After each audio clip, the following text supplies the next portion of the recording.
Good afternoon, ladies and gentlemen. Welcome back to my channel. We are today, Friday, April 21st, 2017. And the particular topic discussion that we are going to have today is, as a business, what would you need in Haiti? So this is for my upcoming businessmen who are thinking about the market here in Haiti.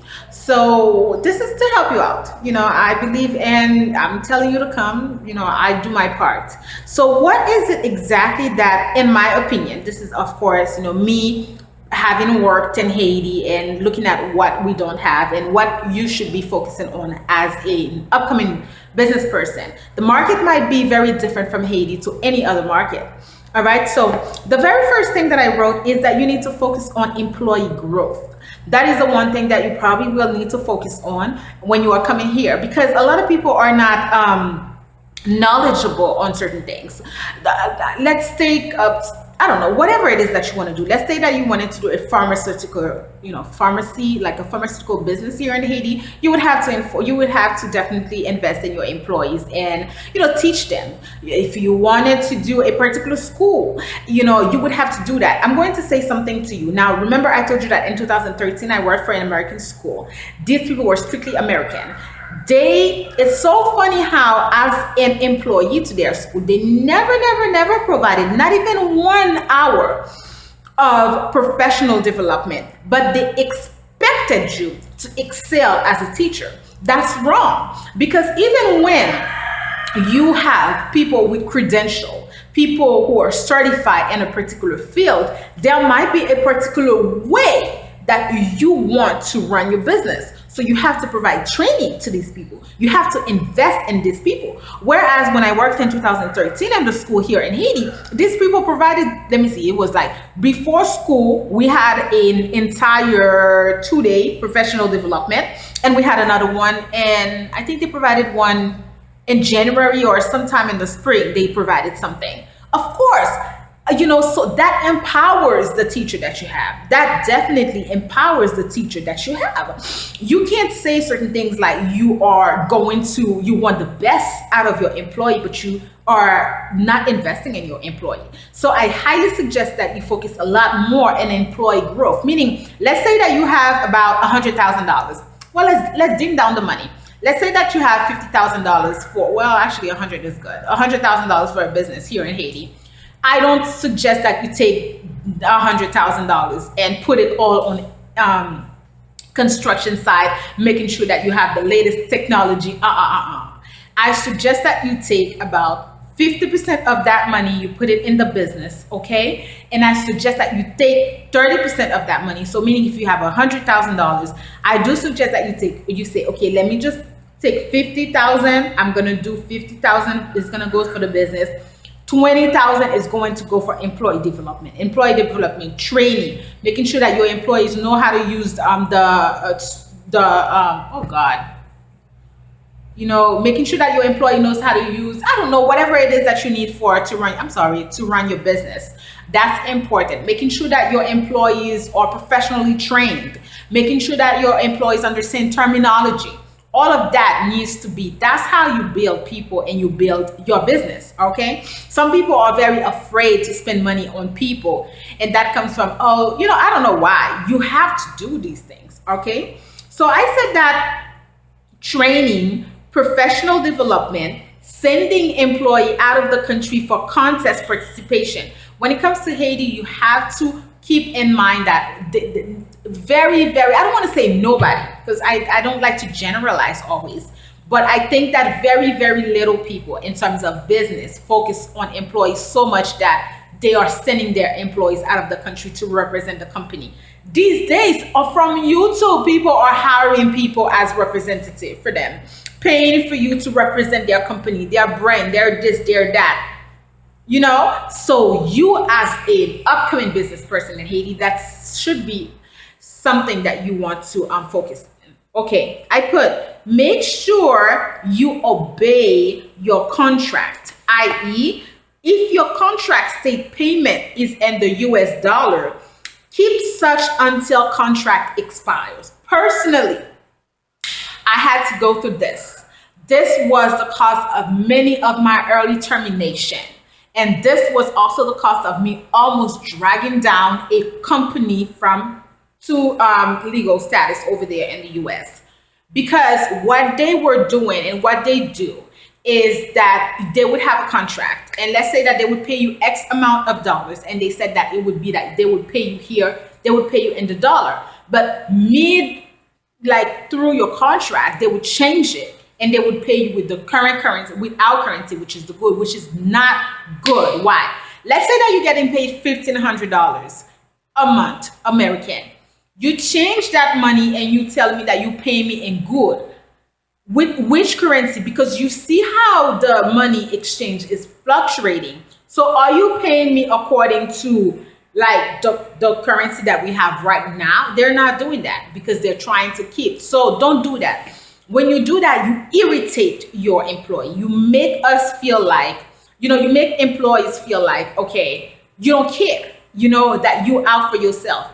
If as a business you're starting and you're like, okay, we're going to pay them in the dollar or the euro, whatever it is that you feel like, and then halfway through it you realize that it's either costing you too much or it is something, you have to uphold your end of the contract.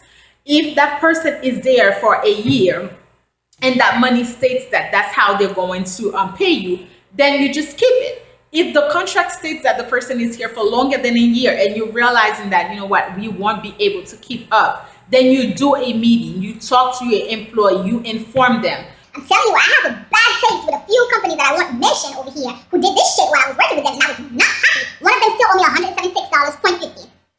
Okay, all right. So now I put, don't switch up to our good. It shows lack of leadership and will create resentment on employee. Yeah, I'm not someone who likes to have resentment. Remember, I posted that videos in the summer where I realized that I was so angry that I, was carrying resentment. I don't like to carry any resentment because I'm more of a bubbly and jovial person. I like to laugh. I like to have fun. I love to just leave. So anything for me that takes away from my nature, I don't like that. So I'm more of an employee. If something doesn't work for me, I cut it, right? But don't forget that I also always try to create opportunities for myself. Not everybody is able to do this, especially in this country. So you might have an employee who resents you, who resents your business, who hates you because of a simple thing that you did and backstab you so fast. So don't do that. Don't do that. Just make sure that you invest in that, you uphold your side of the contract. So what else did I put? I put, don't offer more than you are willing to give. Start small. If you feel like, okay, don't start and say that, oh, we're going to turn stuff down in Haiti. We're going to come and we're going to be the biggest business in Haiti. No, don't even do that. Okay. Start small. Offer what you can and grow from whatever it is that you're offering. That's going to have more of a trustful relationship between you and your employee. Then you start, high, and then instead of going higher, you're going down because you realizing that, okay, we can't do this. So don't do that. All right.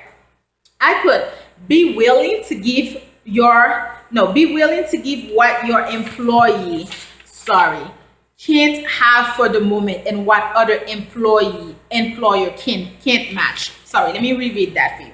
I said, be willing to give what your employee can't have for the moment and what another employer can't match. That's, everything is hard this day. It's hard to have good employees. It's hard to have good people to be in a business for 5 years. It's really hard because people are always looking for the next best opportunity. That's just the way it is. So as a business, you have to have something that you are offering to your employee that that you make it hard for them to leave you, okay? Make it hard for them, make them think twice, like, I don't really want to go like that because they're giving me this, they're giving me that, they're in my benefit. So that's something that you really have to think about, okay? I put, don't be offended if you find that your employee has a business within your business. Haitian entrepreneurial spirit at core. Now, I included this last tip because I have been, I know people who work with embassies, and especially American embassies. I hate to point always at my American people, but they really make it things very nasty here. So when you work with these type of international, what they do within a contract, even in the States, they did that, is quickly they draft a contract where they make it hard for you to either try to have a business of your own, or to do anything that is remotely in the same lane as what they're doing. Now, this is what you have to understand.